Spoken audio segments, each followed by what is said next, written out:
Well, I'm the nostalgia critic guy, remember? Because you won't fucking shut up! I mean, my God! Ever since I reviewed the first Ghost Rider movie, all you guys have been saying is, review Ghost Rider 2, review Ghost Rider 2, it's so much worse than the first one. Well, fine, you barking dogs of entitlement! Here's the goddamn DVD, here's the goddamn remote, let's goddamn watch it! By God, a British person! Hello, Critic. Mike J? From Shameful Sequels? On thatguywiththeglasses.com?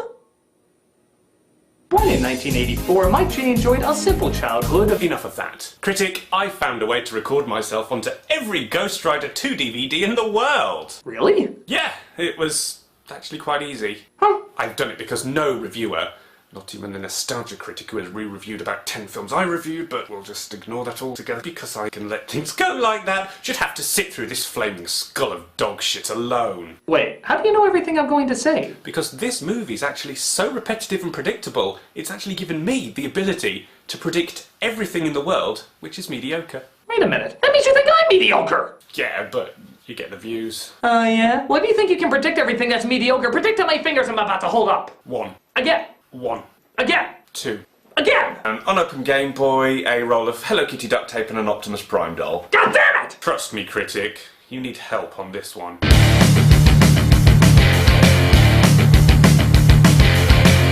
Whereas the first film was underwhelming and silly, this one is painful and obnoxious. For every problem they tried to fix from the last movie, 2 more just as ridiculous take its place. It's ludicrous, it makes no sense, and it's a pain in the ass to sit through.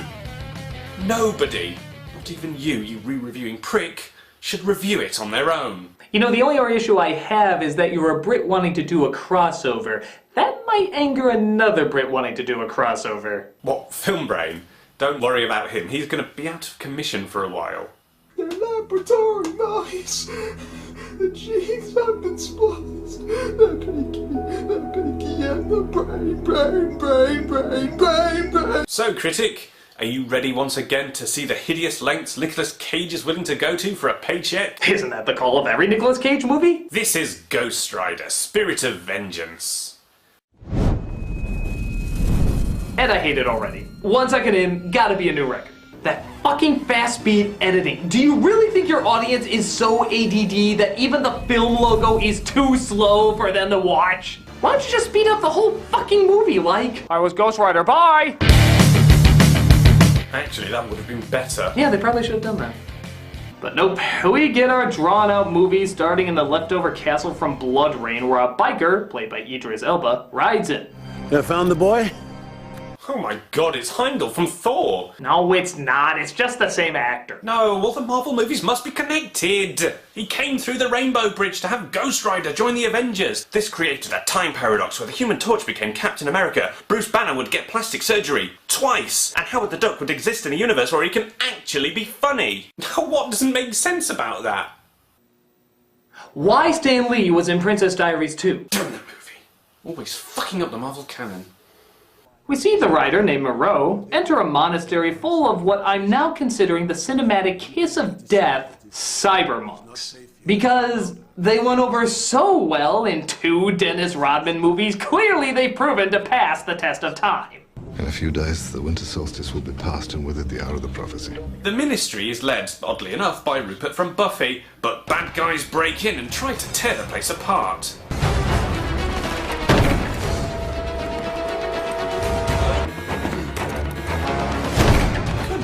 Was this whole scene shot by a bobblehead doll? Yeah, the camera person must have gotten off a tilt-a-whirl before shooting this scene. There's a cop. Where's our camera? Where are they? Benedict. Shut up! So, was it worth adding that extra 0 in your checkbook to get Anthony Head for that role? To his credit, he did look eager not to be shot in this film. A mother and her boy escape with the bad guys chasing them, but luckily Moreau has a bullshit way to get rid of them.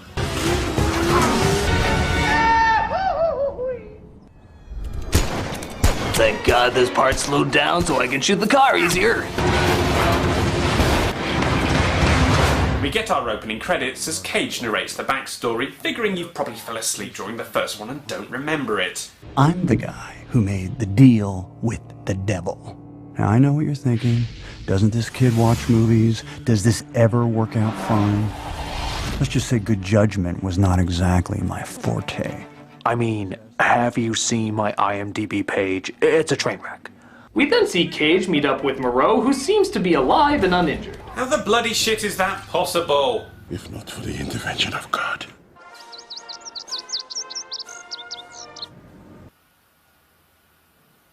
Okay, the tree saving him is dumb enough, but why the hell did they play the French national anthem? Maybe it was a French tree? Oh, bonjour, black man! I take it you are doing the tour of France! Ho ho ho! Moreau wants him to find the boy who escaped earlier and protect him, but Cage has reservations going after a child since the last time he tried to do that. We are prepared to give to you the one thing you want most of this world. Bring us the boy, and we will lift your curse. Bring us the girl with the debt! Oh, I knew you were gonna say that! Yeah, geeky minds think alike and all that. What's it from? So Cage agrees to the deal as the boy's mother, named Nadia, tries to schmooze over horny McPerv here. I noticed you were, looking at me, yes? Was it? Are you Roma, Gypsy? I have a lot of money. Yeah. Hey, Mommy. I am... This has been another episode of Cock Blocker. Join us next time with a woman who can't stop talking about her genital warts. Yeah. Well, at least they're not enforcing the stereotype that all gypsies are thieves. What the hell? Oh, this is just all part of that hit-and-run editing. That what? Hit-and-run editing, where the director is so afraid to lose your attention even for a second that he'll speed up and slow down the film under the pretense that it's somehow artsy. Oh my god, it's everywhere! Even in scenes where nothing's going on! Especially in scenes where nothing's going on. It's like the editor thinks that he's some sort of rock star and the fast-forward button is his amazing instrument. Behold, I am Cut Storm, and I will rock you with my extreme editing. Look at that. How did I do that? It's because I'm amazing. Now we're going to this shot. Or maybe we're going to this shot. Maybe we're in 3 different shots at once. Whoosh, whoosh, whoosh. Whooshity, whoosh, whoosh, whoosh. How am I doing all of this? You will never know. It is the magic of Cut Storm. Tune in next time as I improve The Great Gatsby and submit Baz Luhrmann as not an annoying asshat. Cut Storm. But the bad guys catch up with them and hold them at gunpoint. But Cage arrives in time as the writer to put a stop to it. It's the Mr. Skullhead Show, starring him, Mr. Skullhead.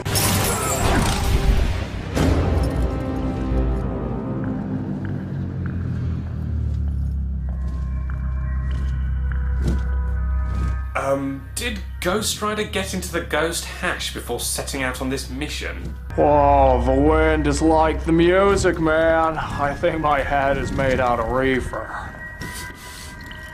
Hey, buddy! I can do this really weird thing too on Ghost Rider!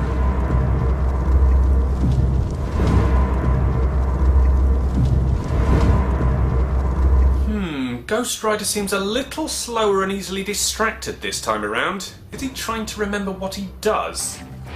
Let's see, I'm supposed to be something. Oh yeah, scary. I'm really scared! Whoa, thought I heard a contract for Left Behind too. Alright, I'm scary again! Get some. Really? That's your intimidating badass line? I've heard tougher things said on the X-Men cartoon. Of course. Not. Cage wakes up in the hospital later because, though easily surviving jumping off buildings, getting hit by trucks, and being blown up several times later, that little explosion apparently needed medical attention. Very weird, mister. He finds the mother and they agree to partner up to find the boy. The boy's apparently been kidnapped by henchmen of the devil, played this time by Kieran Hines.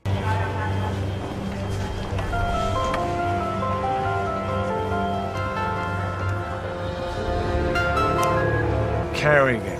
I just love how that's the devil's ringtone. I mean, The fucking devil, the ruler of all darkness, the destroyer of everything good. His goddamn ringtone is... that. Why don't you just have fucking SpongeBob SquarePants while you're at it? Carrigan. Well, it does kind of make sense, seeing as this whole scene is shot like somebody's slide screen. We had an agreement, Carrigan. You told me to get a kid. Weird things, bad things. Think of the child as a sort of computer. I feel like I'm watching a backwards episode of 24. What's not to understand? I want more. There's just a couple other people that made a mistake. Put the boy on the phone. Seeing how Ghost Rider can find anybody, the devil speaks some words into the boy's ear that summon something like a firewall. No, really, that's actually how they put it. I just uploaded a little program. A firewall. Our friend on the motorcycle won't be able to sense him now. Of course, he still may be able to find you, so I suggest you keep moving. So, what was the point of the firewall? Something in Medina, ding dang dong, ding dang dong. What was that? I don't know. I just cut to it when I have no answers. So while looking for the boy, Cage finds out that the mother is, again, to quote how the film puts it, You're the devil's baby, Mama. Does that explain why this whole scene is shot with zoom-ins, even though there is nothing going on? Tried to kill you and blew me up. You two were like boyfriend-girlfriend? Is it symbolic, entertaining those who have the attention spans of babies? Look, audience. Movement. It's okay. You don't have to be afraid. Look at the shiny. Cage also goes into detail about why the devil may want to take human form. Why does the devil walk on Earth in human form anyway? I have no idea. Passes on from body to body, down through history, waiting for the perfect fit. Oh, come on, movie. Out of all the funny people you could have put in there, that's the one you went with? Maybe it was to help the devil baby mama line seem more credible. So he finds them, or makes them, using his greatest power. The power of... ripping off Pink Floyd album covers? The deal. Oh. Because you ripped off a Pink Floyd album cover. It's a touch distracting. It's kind of like having your deal picture look like this. It might ring a few bells.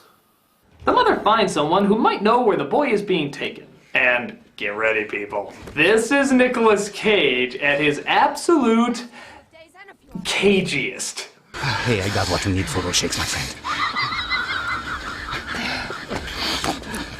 Kerrigan must have told you about that thing that killed his men last night, huh? Yeah? That thing is inside of me. See, you're a bad man. And this thing, the writer, he feeds on bad men and he's hungry. He's hungrier than he's been years, and that's why I'm shaking. Mr. Cage, none of this is in the script. You're supposed to just ask where the kid is and leave. We don't know what you're doing right now, but for the love of God, please don't hurt anybody. The only thing standing between you and the writer is me. You're scraping at the door! Scraping at the door! I'm sorry, I was doing my impression of Bobcat Goldthwait getting castrated again. When he's done with you, there won't be anything left, do you understand? There's nothing left now. I'm invisible compared to your acting. Why would he just take it so? Glory! For Lord God's poor man is putting together a goddamn army. After getting the location, Cage rides off into the night for some all too important mugging into the camera.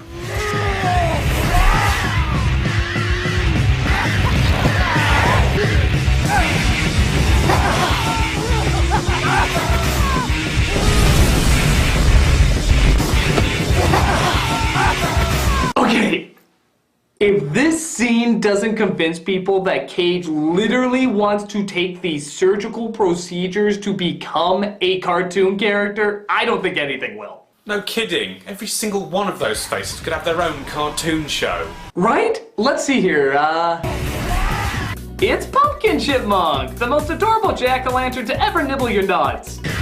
Cuckoo Crazy, a cereal mascot who gets kooky if he doesn't get his Sugar Grahams. Satani the Clown, teaching how to make upside-down crosses with construction paper.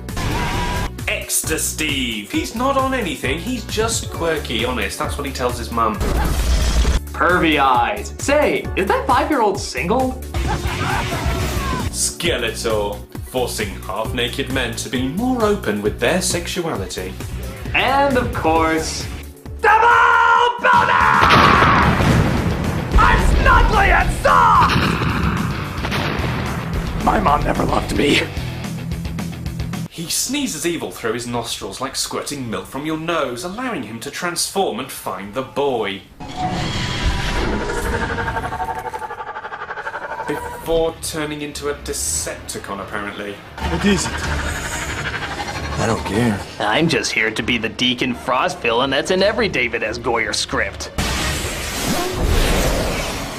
But the grenades, unlike last time, don't seem to hurt him. They just seem to do this to him. You spin me right round, baby, right round, like a lazy edited scene that makes no sense. Hey, I can see a number of my former houses from up here. This leads to, and I'm not gonna lie here, a pretty sweet scene where he transforms a crane into a giant flaming chainsaw.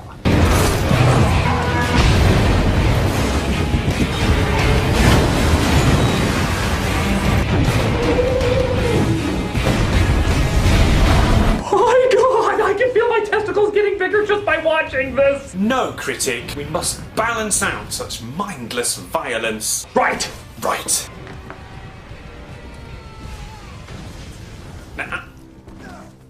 So, after using Satan's weed whacker, Cage gets the boy to safety and starts to form a father-son bond with him. It's funny because the movie not only doesn't hide how bad they are at doing this, but they purposely draw attention to it. It was a bee. Thought it was gonna sting your face. No, I had a bee sting my face once, and now I look like a bloated John Voight. How'd that happen? Well...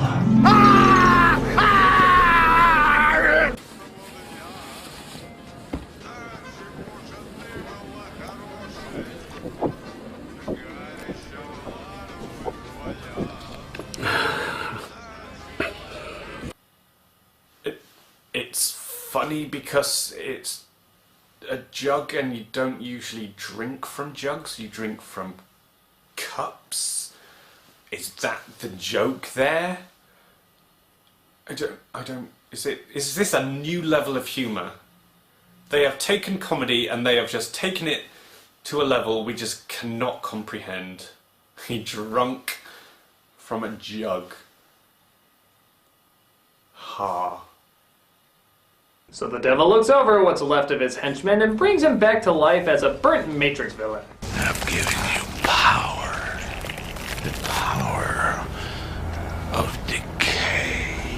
That's right. Everything he touches literally decays. No, wait. If everything he touches decays, then why don't his clothes decay? Why doesn't the truck he's driving decay? Why doesn't every step of ground he's on decay? Has the devil given any consideration for this guy and how he's going to live the rest of his life? So, this is my pen, baby. I'm so glad we met in that Hot Topic. Yeah, it seems to be the only place people talk to me looking like this. What do you say we take off all of our clothes and compare who's whiter? I think that's a good idea, baby. Damn it! Happens every time! Well, guess I can shake the pistol solo.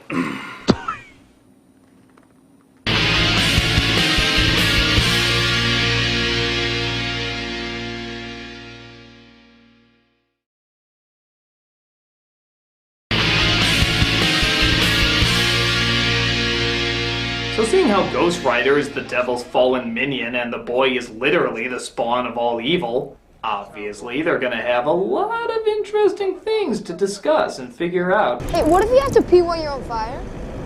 Or just ask stupid fanboy questions. What does your sperm look like when you're on fire? Does it ever burn when you splooge on fire? Have you ever prematurely ejaculated when on fire? I swear that never happens, you know. I usually stay in human form, but every once in a while you just touch me a certain way, it's like, and you know, that happens. So, bottom line is a phone over there, you want to call 911 or whatever, I'm just gonna start scraping at the door. They go to another temple of monks, this time with much less computers because, as you can see, they wear their computers on their faces. You mustn't be afraid. It was God that led you here. A bunch of assholes wrote on my face when I was drunk. This is what I get for challenging people to Mortal Kombat with a K. Cage tells the boy that he's going to stop being the rider, which pisses the boy off because, I don't know, they dicked around on a bike and made pee jokes. It'll be all right. I promise. Whatever. Moro then shows Cage the way to exorcise the spirit out of his soul. The body of Christ. God tastes old, bitter, and stale. Spoken like a true Catholic.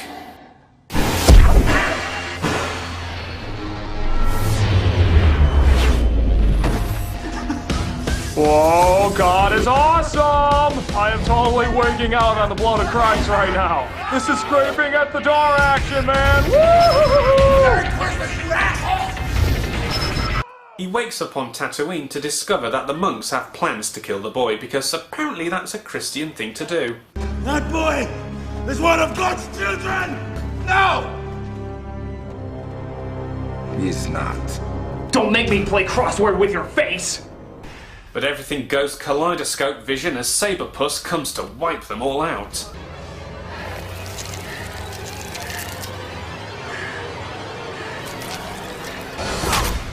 By God, he pig-tooed him to death! He literally mowed him down! Bet you're happy to see me. Our heroes escape their confinement, wherever it was, and they try to make their way to save the boy, who's going to be put through the exact same plot as Ghostbusters 2, apparently.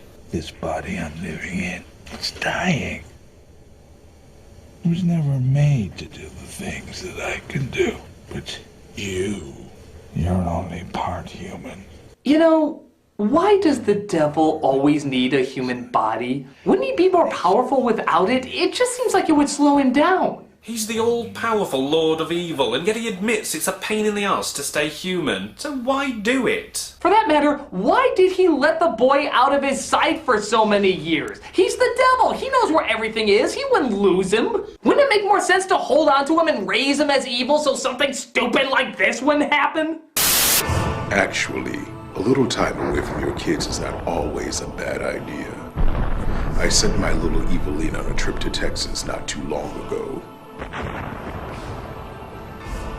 How are you doing down there, sweetie? Great, Daddy! I've just discovered how to cause the pain and suffering of others simply by using my mind. Listen. And that's why this is the absolute worst! Oh God, not again! Did you hear that? I sure did. Papa's very proud of you. My face! Oh my God, my face! They grow up so fast. So the devil calls a whole bunch of his wealthy followers, who all arrive in black cars, of course. Well, of course. How else would we know they're evil? Well, maybe by the black robes they're all wearing while chanting vague Latin.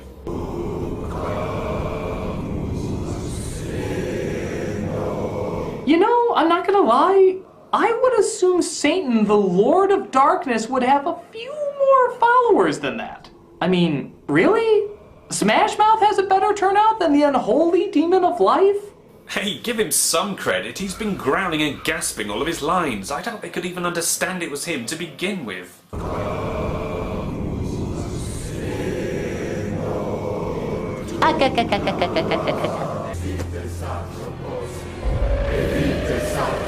Is there anyone in this movie who doesn't look like they're getting high at some point? Hey, at least they got a good beat going there. Maybe we can mix in some scraping at the door audio from earlier. Scraping at the door!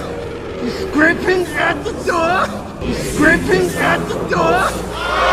Scraping at the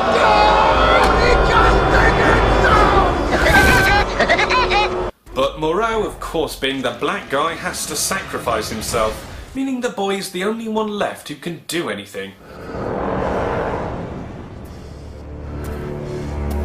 Wait, am I you or you me? Am I half you or you half me? If you're half anything and this isn't completely done yet, why am I letting you walk up to this guy? It just seems like an ample chance to do that. The boy gives Ghost Rider his powers back and takes all the evil souls to hell. But to be fair, those people's only crime was chanting, "Ah." This, of course, leads to an exciting chase where the devil has to drive a car. Oh, for God's sakes. Why is the devil driving a fucking car? He's the devil! He shouldn't be restricted to driving a fucking car! Why do I keep seeing him do stupid human things? He's not a henchman from an early 90s comedy. He's the fucking devil! Wait a minute, in the first one he lost his powers during the daylight, so why is he able to use them now? Okay.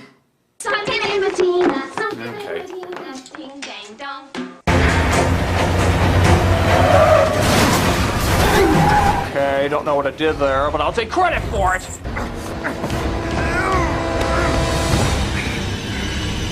I was never afraid of you. Why would that make him angry? Does he have a part-time job as a haunted house ghost or something? If so, I think Nicolas Cage's regular face would be scary enough.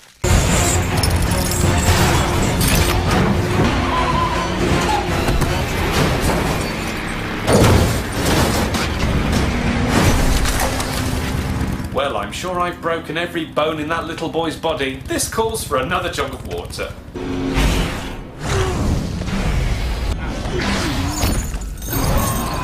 Hey, I want a Kieran Hines kite.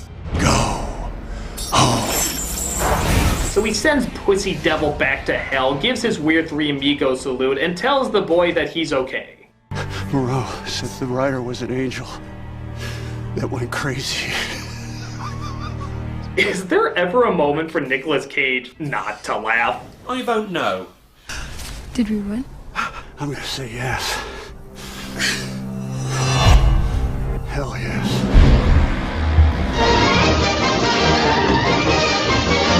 Gripping at the door! So that was Ghost Rider, Spirit of Justice. Is it okay if I borrow a certain British phrase? Please do. Fucking bollocks! Some things are improvements from the last one, like Ghost Rider looks a little cooler, there's some good action, and Cage at least has some of his traditional freakouts. But it still makes no sense, is annoyingly shot, and all the characters are even more boring cutouts than in the last film. There's not enough screen time with Ghost Rider, and even when he is there, he just sways, stares, or screams. And what fun is that? The editing is a constant pain in the arse. Most of the jokes fall flat, and it's just all around awful. No debate here. Well, thanks so much, DVD recording of Mike J. Anytime. Always happy to predict your mediocrity. British twat. Oh, by the way, look out for the Ghost Pony Rider cameo. What Ghost Pony Rider? I knew he'd get in there somehow. I'm a nostalgia critic. I remember it, so you don't have to.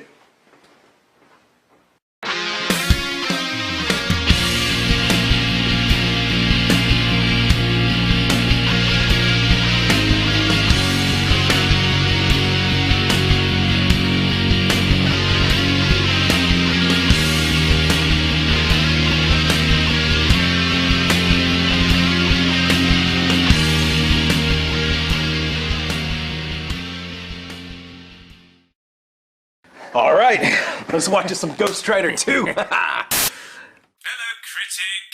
Enough of that. Critic, I found a way to record myself onto every Ghost Rider 2 DVD in the world. Yeah, it was actually quite easy. Is that Cage? I think so. Huh. Was he always British? Yeah, not a lot of people know that.